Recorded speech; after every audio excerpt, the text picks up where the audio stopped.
इसलिए भ्रूण हत्या अति भयंकर पाप है।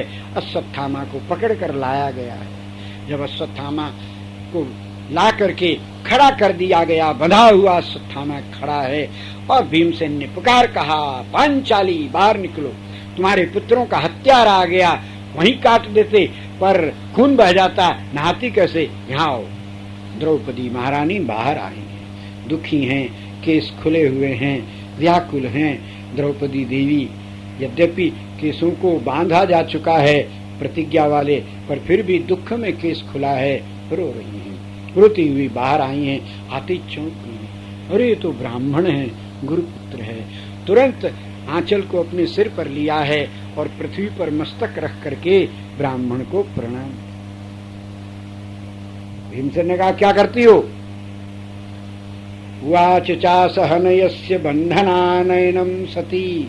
उस सती ने ब्राह्मण को जब बंधन में देखा तो कहा, मुच्यता मुच्यतामेश ब्राह्मणों नितरां गुरु।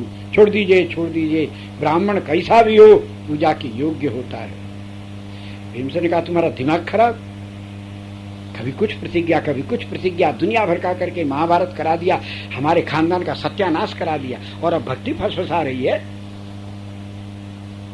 प्रतिज्ञा किया था कि उसका खून पी जाएंगे, उसका खून से स्नान करेंगे, अब पकड़ के लाए तो ब्राह्मण ने छोड़ दी।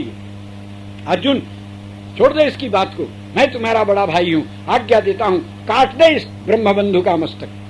अर्जुन ने खड्ग खींचा है, तलवार से निकाला, तो म्यान से तलवार को खींचकर हाथ ऊपर किया, सिंघनी के समान गर्ज कर द्रौपदी ने हाथ पकड़ दिया और मरोड़कर तलवार को नीचे गिरा दिया। डांट कर कहा, शर्म नहीं लगती आप?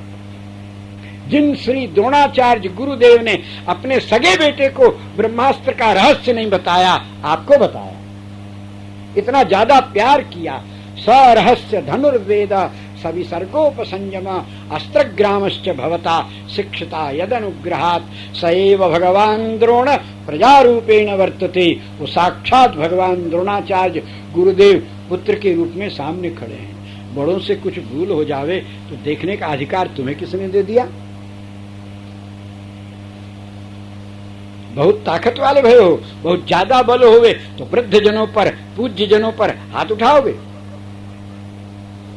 भगवान श्री कृष्ण ने दौड़कर द्रौपदी को हृदय से लगा दिया, सिर पर हाथ रखा और कहा, बहन इसीलिए मैं तुम्हारे अधीन हूं, क्यों तुम्हारी ब्राह्मणों में कभी अश्रद्धा नहीं होती है, और मेरा ये नियम है, मन क्रम वचन कपट तज जो कर भूसुर सेव मोहि समेत विरंच शिव बस ताके सब देव। चाहे जितना बड़ा पूज्य हो, आदरणीय हो, पर ब्राह्मण का विरोध करे तो मुझे वो अच्छा लगता नहीं। मोहिन सुहाय ब्रह्मकुल द्रोही। ब्राह्मण श्रापत ताड़त परशु कहंता विप्र पूज्य। श्राप देता हो ब्राह्मण, मारता हो ब्राह्मण, गाली देता हो ब्राह्मण, फिर भी जो नम्रता पूर्वक उनकी पूजा करता है, मैं उसके बस में हो जाता हूं। ये मैं केवल कहता नहीं, करके दिखाता हूं। नारद नाम का ब्राह्मण श्राप देता है, श्राप शीश धरि हर्षि प्रभु बहु विनती कीन। और भृगु नाम का ब्राह्मण छाती में लात मारता है, भगवान पूजा करते हैं, आपके चरणों में चोट तो नहीं आई। परशुराम नाम का ब्राह्मण गालियां बकता है, पर मन मुस्काए राम सिर नाए। ब्राह्मणों का इतना समादर करने से देवी विप्र प्रसादात धरणी धरोहम, विप्र प्रसादात कमलावरोहम, विप्र प्रसादात अजिताजितोहम, विप्र प्रसादात मम राम नाम। इसीलिए तुम्हारे कहने से मैं दौड़ा आता हूं, चाहे जब पुकारती हो, भोजन करता होता तो भी भाग कर चला आता हूं। द्रौपदी की साड़ी बढ़ाना, अर्जुन का रथ हाँकना, अनधिकारी अर्जुन को गीता का उपदेश देना, ये सारा कृत्य मैंने तुम्हारे संबंध के नाते किया है। नहीं तो ये उसी दिन मर गए थे जिस दिन तुम्हारी साड़ी के ऊपर दुशासन ने हाथ लगाया। मेरे भक्त का अपमान करे, देखने वालों की भी मृत्यु हो जाती है। विभीषण को लात मारा, चला विभीषण जब ही आयुहीन भय सत्य। द्रौपदी का परिभव किया है, उसी समय सबकी आयु समाप्त हो चुकी है और द्रौपदी ने भगवान को पुकारा है। इधर उधर देखती हैं, कोई रक्षा नहीं करता है। तब गुरुदेव कृपाचार्य ने देखा ये मेरी तरफ क्यों नहीं दिखती, अन्याश्रय क्यों करती। द्रौपदी की दृष्टि कुल गुरु की तरफ गई है। गुरुदेव को देखा, आशा बंधी, क्योंकि गुरुदेव को कहना चाहते थे, ऐसे उनके नेत्रों से प्रतीत हुआ। तब गुरुदेव ने द्रौपदी को उंगली के इशारे से संपूर्ण गीता का रहस्य बता दिया है। द्रौपदी समझ गई, बुद्धिमान को इशारा काफी है। द्रौपदी ने देखा गुरुदेव ने एक उंगली उठाई और ऐसे किया, अपनी छाती पर हाथ लगा के मुट्ठी बांधी, झटक के छोड़ दिया, एक उंगली ऊपर उठाई, फिर निश्चिंत अभय होने का हाथ बता दिया। इसका अर्थ था सर्वधर्मान और अपना भरोसा परित्यज्य तम एकम शरणम व्रज मासुच, फिर निश्चिंत हो जा। किसका भरोसा करती है कृष्ण? भरोसा करने योग्य भगवान है। द्रौपदी समझ गई है, उसने दोनों हाथ छोड़कर ऊपर कर दिया है, गोविंद द्वारिकावासिन। कान में आवाज पड़ी, भगवान द्वारिका के अंदर चौसर खेल रहे थे महादेवियों के साथ में। याज्ञ सेन्यावच श्रुत्वा कृष्णो गह्वरितो भवत। भगवान ने नेत्र बंद कर लिया। द्रौपदी ने सदा धर्म की रक्षा की, इसके ऊपर विपत्ति क्यों आई? धर्म को भगवान ने डांट दिया, इसने धर्म की रक्षा की और तुम रक्षा नहीं करते। धर्मो रक्षते रक्षिता है, क्या करूं महाराज? बोले बढ़ाओ। वस्त्र बढ़ने लग गए और बढ़ाओ और बढ़ने लग गए, मार साड़ी पर साड़ियां। द्रौपदी का धर्म उसकी रक्षा कर रहा है, द्रौपदी का धर्म साड़ी बनकर बढ़ रहा है। श्री कृष्ण नहीं बढ़ा रहे हैं। श्री कृष्ण बढ़ाए होते तो एक ही साड़ी 10 करोड़ योजन लंबी चौड़ी हो जाना, पर एक साड़ी नहीं है। विविधई सुवस्त्रे ही, रंग बिरंगी साड़ियां निकल रही हैं, क्योंकि सनातन धर्म तो एक है पर इसके पालन के तरीके अनेक हैं। माता की सेवा, पिता की सेवा, सास की सेवा, ससुर की सेवा, एकादशी का व्रत, छठ का व्रत, गौरी का व्रत, जाने कितना है। द्रौपदी ने सब पालन किया है, वही सब रंग बिरंगी साड़ियां बनकर के प्रकट हो रही। अरे लोग कहता भगवान ने बढ़ाया, बोले भगवान ही तो धर्म है, कृष्ण धर्म सनातन है, इसलिए भगवान बढ़ा रहे हैं। इस प्रकार धर्म को बढ़ाओ बढ़ाओ करते हैं तो रुक्मिणी आदि रानियों ने नरद बढ़ानी शुरू की, चौसर की, और बढ़ाओ और बढ़ाया, सब लाल हो गई। भगवान को पकड़कर रुक्मिणी जी ने हिला दिया, आंख बंद करके बढ़ाओ बढ़ाओ, ये कौन खेल है? भगवान ने कहा देवी नरद बढ़ाने के लिए नहीं कहते, द्रौपदी की साड़ी बढ़ाने के लिए धर्म को कह रहे हैं। हाय द्रौपदी की साड़ी को क्या हो गया? भगवान ने थोड़े में सारी बात सुना दी। कांप गई रुक्मिणी जी। मूर्धाभिषिक्त साम्राज्य, चक्रवर्ती के पद पर जिनका अभिषेक भया, एक दुर्योधन आदि संसार के सभी लोगों ने उनको प्रणाम किया, उनके घर में काम किया है राजसू यज्ञ में, और फिर ये नालायक जिसकी पूजा की उसी का अनादर करने पर तुल गए। पांडव कहाँ हैं? वो क्यों नहीं रक्षा कर रहे? पांडव का नाम सुनते ही ठाकुर तो लाल क्रोध में उठकर खड़े हो गए। महारानियां पीछे हट गईं। लाल श्री ठाकुर जी का नेत्र भया, अधर कांपने लगा, भुजाओं में कंप हुआ। श्री कृष्ण का दक्षिण श्री हस्त ऊपर आया। स्मरण करते ही करोड़ सूर्य के समान जाज्वल्यमान सुदर्शन चक्र प्रकट भया। भगवान ने आज्ञा दी, पांडवानाम नरसनस्य प्राप्त। पांडव वध के योग्य हो चुके हैं, उनकी गर्दन काट करके लाओ। इसी क्षण सुदर्शन चक्र चले सन्न से। रुक्मिणी जी ने कहा क्षणम तिष्ठ, रुको एक मिनट। सुदर्शन रुके। भगवान ने कहा महादेवी हमारे कार्य में विघ्न करने का साहस कैसे आपने हुआ? क्या बात है? बोले प्रभु आप जोश में होश खो बैठे हैं, अपराध कर रहे हैं कौरव लोग, और होश खो करके पांडवों का सिर काटने के लिए कह दिए। भगवान ने कहा देवी मैं यदि होश खो दूं तो संसार कै क्षण टिकेगा? ईश्वर से भूल और प्रमाद होवे तो संसार का कोई प्राणी जिएगा? मैंने पांडवों के वध की आज्ञा दी है। क्यों महाराज? अपराध तो कौरव कर रहे हैं। बोले वो तो मर गए। मर गए? बोले हाँ। तो साड़ी कौन खींच रहा है? बोले मुर्दा खींच रहा है। अरे मरा भी कहीं साड़ी खींचता है? बोले माया इसी को कहते। पांडव? बोले पांडवों के लिए चक्र छोड़ा है। महाराज पांडवों की क्या गलती? वो हार गए तो अब द्रौपदी पर उनका कोई अधिकार नहीं रह गया।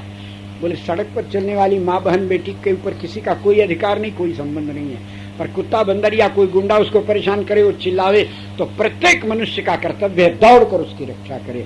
मानवता का संबंध तो है। और पांडव आज मानवता खो बैठे हैं, इनको जीने का अधिकार नहीं है। हट जाओ सुदर्शन चक्र, जाओ।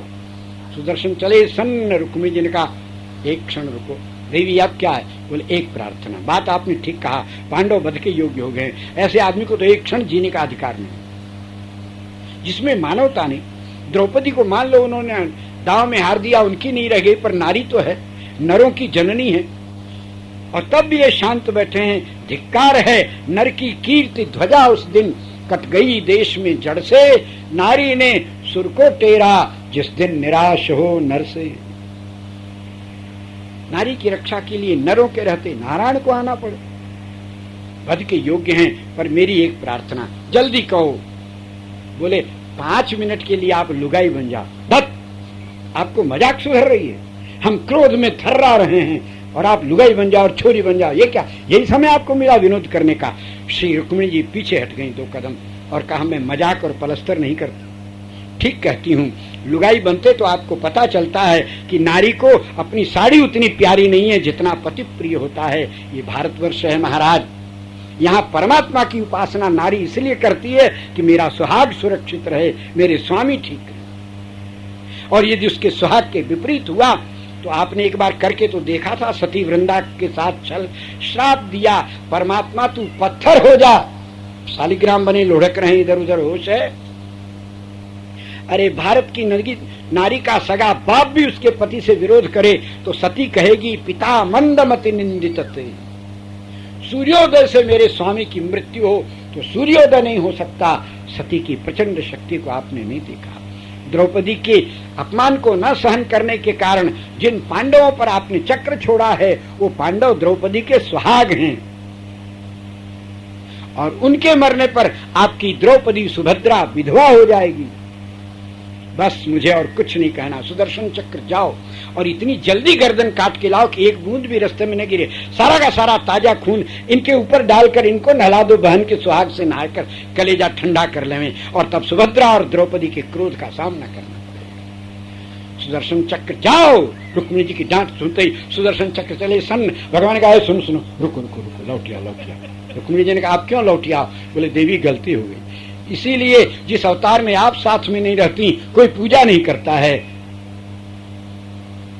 आज आप नहीं रहती तो अनर्थ हो जाता। यद्यपि पांडव मारने योग्य हैं, पर मैं रक्षा करूंगा, क्योंकि मेरी द्रौपदी का सिंदूर बना रहे। द्रौपदी मंगल सूत्रार्थम रक्षयिष्यामि। ऐसे भगवान ने द्रौपदी की रक्षा की है। आज भगवान द्रौपदी से कहते हैं, मैं तुम्हारे लिए सब कुछ करता हूं, क्योंकि तुम्हारी ब्राह्मणों में अपार श्रद्धा। ब्राह्मण मेरे देवता हैं। देवता टेढ़े बिंगे हों तो भी श्रद्धा खत्म नहीं होती है। ब्राह्मण का आचार टेढ़ा बिंगा हो जाए आचरण, तब भी श्रद्धा रहनी चाहिए। कन्हैयालाल मंद मुस्कुराते हो तब तो अच्छे ही हैं, पर ये गोल मटोल बिना किसी आकार के गिरिराज महाराज हो तो दंडोत करने लायक हैं, अनादर करने लायक नहीं। गिरिराज महाराज की जय। ऐसे ब्राह्मण मेरे प्रिय हैं। भीमसेन ने कहा, दोनों भाई बहन एक ही नमूने के हो, हम लोगों की गोवर्धन पूजा काहे को करते? भगाया, जाओ उसको पकड़ के लाओ। इतना मेहनत किए, अब प्रतिज्ञा क्या होगी आपकी बहन की? भाई बहन बड़े दूर हुए, एक खून से नहाएगी कैसे? भगवान ने कहा, भीम दादा जोश में मत बोलो, तुम्हारे मारने से भी ये मरेगा नहीं, इसको अमरत्व का वरदान है भगवान शंकर का। तो क्या किया जाए?